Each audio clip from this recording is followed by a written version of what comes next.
Welcome to the May 2025 Hero Studio Card Kit of the Month. Let's take a closer look at this month's kit. First up is the Vintage Bloom stamp set. This is a 6x8 clear stamp set. There are 8 sentiments included in this set. 2 cans. The cans will later be used as vases. You also have a bunch of additional images to decorate the cans. Next, we have the Vintage Blooms die set. This is the coordinating die set to the Vintage Bloom stamp set. The dies will die cut out the cans, several of the images, and all of the sentiments.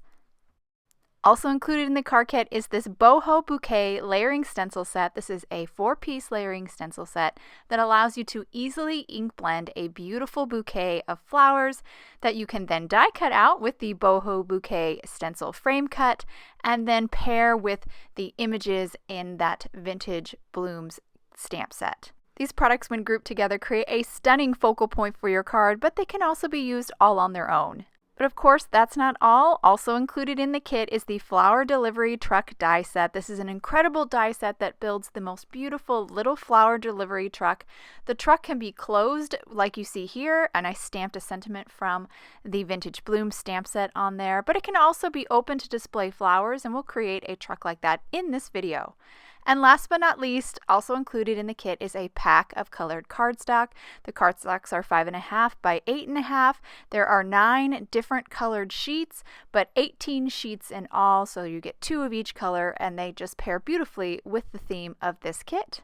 Now that we've seen everything included in the card kit, let's create a card. I'm going to start with the delivery truck die set and die cut my truck out of the medium shade of teal cardstock included in the kit.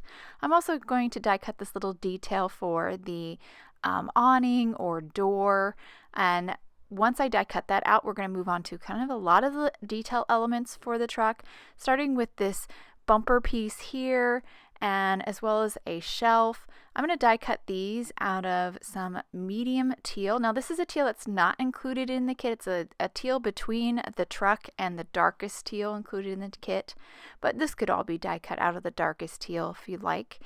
Now moving on to the darkest teal, and we're going to die cut this door piece here. This is actually a door for the truck when it's closed, but it's going to become the inside of our truck for this card because we're going to make this truck actually be open and displaying flowers. Then I'm going to grab some additional details like shelves and bumper elements and even kind of light elements and rear view mirrors. Basically a lot of parts of this truck I die cut out of that dark teal. And then we grab the lightest teal, and I'm going to use this for the windows of the truck. There's 2 windows on this truck, and I do use it for a shelf of the middle shelf section and the bottom shelf section of the truck. So once I've grabbed those dies, I'll run that through, and then we're almost done here. Now we're finishing up with some colored cardstocks. The yellow included in the kit for the lights on the truck, and then I'm going to die cut the wheels or the tires. First the tires out of black cardstock, and then there's 2 more additional layers for these tires or wheels, and I'm going to use some gray cardstock for that. I have a darker and a lighter. Going to die cut the center part out of the darker gray, and then there's like a spoke that goes at the center of these tires. I'm going to die cut that out of the light gray cardstock. And once I have those die cut out, we're ready to put this truck together. I'm going to start with some tape. I'm going to cut a small piece of tape off here, and we're going to place it behind that passenger window on the truck. We're going to stick it to the back so the sticky side is facing out front, and that will allow us to pop in that window and it'll stay in place. Then we're going to move on to the front window. It's just a small little sliver here. That's really because that's all you can see in this profile of the truck. A little bit of liquid glue on that, and then I'll stick it to the front. Then we're moving on to creating the interior of our open truck, and we're going to use that door die cut. So this is the same die cut you would use if you wanted to create a closed truck, and you would use that for the door. Well, when you glue it to the back side of the truck inside that opening, it becomes kind of this interior of your truck. Once I get that glued down, we're going to move on to creating what almost looks like an awning, but I think it is actually the truck door open. This detail here has 1 additional layer, so I'm going to stick that down, and then we will glue this door or awning to the top of the truck. And I like to have a little bit of the truck in between the awning and the opening. That way you can really get some nice separation between the two. So you can see I leave a little bit of the truck visible. Then we're moving on to the shelves that we'll use to fill in that opening, starting with this bottom shelf, which does have a second layer, and that just adds a nice detail and creates really great dimension. Add a little liquid glue to that, and then we'll pop it in. It's the bottom shelf, so it goes right there at the bottom. You can see already it's pushing that interior back and really starting to make this truck look dimensional. We also have a shelf here, one more additional shelf that we'll add in the middle, and you can always add more shelves. That's a nice thing about this die set. There's some flexibility in the design. Then we're going to move on to these little details. This is a rear view mirror that's going to go right next to that passenger window, actually overlapping a little bit. And then there's that little handle that will go right underneath the window. So cute with all these little details. Keep adding and building upon the look of our truck. Then we're moving on to the lights. There's a front light and a back light, and each light has 2 layers. I cut the base layer out of that dark teal and then the light out of the yellow. And once we get those 2 layers together, our truck lights are done, but I'm not going to actually adhere the lights on quite yet. First thing I'm going to do is kind of put together the bottom portion of our truck. That just helps to get your placement right on the lights. I'm going to start by putting together our wheels or our tires, and again, there were 3 parts to that, so I layered those up. Those go ahead and get glued on right to the truck, and it's very easy to see where they go. You just kind of line them up with the circles at the bottom.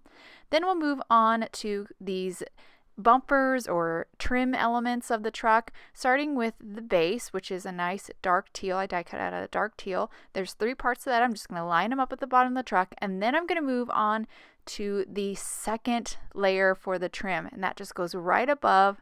So I'm going to get that second layer for the trim stuck down. It really does help to follow this order to get everything lined up nice and fitting together beautifully. So once I got that second trim layer on top of the first, or right above the first, I guess I should say, we're going to finish by adhering these kind of rims for the wheels right over those 2 trim layers that we added and right above the tires. And that's just, again, another really nice detail. And you can see here how it does kind of matter the order you put these together. And then we're going to finish by adhering the lights. Now that we have the trim and the bottom portion of the truck done, it's really easy to see where those lights go. And here's our finished truck ready for flowers. So for the flowers, I recommend just kind of die cutting a bunch of leaves and a bunch of flowers. That way you have lots to kind of play with and build your little bouquets. For this one, I just wanted to show you how I kind of put this together. I grabbed some of the longer leaves, the ones with the stems, added some liquid glue to the bottom of them, and then just placed one of my pots that I die cut out over that, and that will kind of hold those in place. I do kind of pick it up, and thanks to the liquid glue, that little bit of wiggle room, I can now move the stems around just so I get them in the right position. Then I'll add a little bit of liquid glue to the top of them, and then I'll adhere some of the flowers that I die cut out and stick those down. And that's kind of how I put together my pots. You can see this one is all done, ready to go. I'm going to show you one more using one of the smaller pots and some different type of leaves. So this is one of the shorter leaves. There are no stems here, so I glue them directly to the pot, and this is to the front of the pot versus the ones with stems. I glue the stem leaves or stem greenery pieces to the back side of the pot, but just the leaves, those go to they get glued to the front. Once I get the leaves glued down, then I just start layering some of the flowers right on top of that and gluing those on. For my flowers, my little negative pieces kind of stayed inside, so I just left them in there, but you can also pop out the little negative centers if you don't want those. And that will actually complete that little pot. So now we have all our flowers done and ready to go. I'm going to go ahead and stamp a sentiment. This is again from the Vintage Bloom stamp set included in the kit. Just going to stamp it in black ink onto some white cardstock and then use one of the coordinating dies to die cut it out. And then we'll be ready to put this card together. So I have a card base here. This is actually a top folding card base that I have turned on its side because we're going to create a landscape card. Now that I've got that, I went ahead and glued or adhered a A2 panel of some dark green cardstock. This is actually Spellbinders Fern cardstock down onto my card base. Then I went ahead and glued my truck to the card base. I've added some foam adhesive to the back side of my sentiment, so I'm going to remove the backing and stick that down. And then I went ahead and added some foam adhesive to the back side of all of my pots with flowers, just to kind of pop so they can kind of pop away from the truck a little bit and have a little bit of dimension and create some beautiful shadows. So I'm now just removing the backing and kind of sticking those all down, and I just loving how this is turning out. It's really so fun to kind of fill your truck up with your flowers, and it looks so beautiful. I'm also going to have some flowers on the outside of my truck as well, just kind of bring that color out of the truck and onto another portion of the card. And there's that finished card. I hope you guys enjoyed. Thank you so much for watching, and we can't wait to see your creations.